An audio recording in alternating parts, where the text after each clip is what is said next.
My dad was just a really funny guy.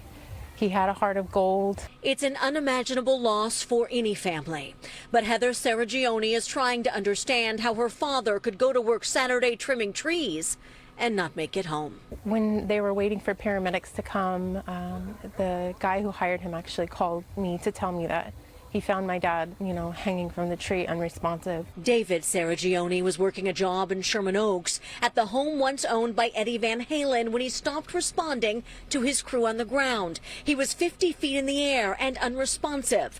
Firefighters rescued him using a ladder truck, but he was already dead. With live power lines in the tree, first responders could not rule out that he came in contact with a live wire, but his family isn't so sure. My instinct is no, not a power line, because my dad was just so good, and he's been doing it for 50 years. He knew, he was so careful. Saragione says her father trimmed trees his entire life and had actually worked this property for decades.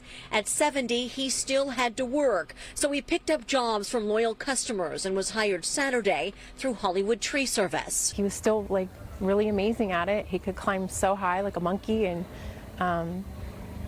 that's just what he loved to do. He's been doing it since he was 19.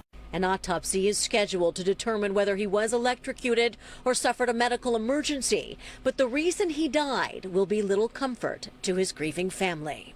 We have to take out, everything from the house. We got to sell his equipment, his trucks, we don't know where to start. So for now, they plan to honor this father and grandfather by remembering the way he lived and loved. He was a really loving, caring dad, and we're just really going to miss him. Joy Benedict, KCAL 9 News.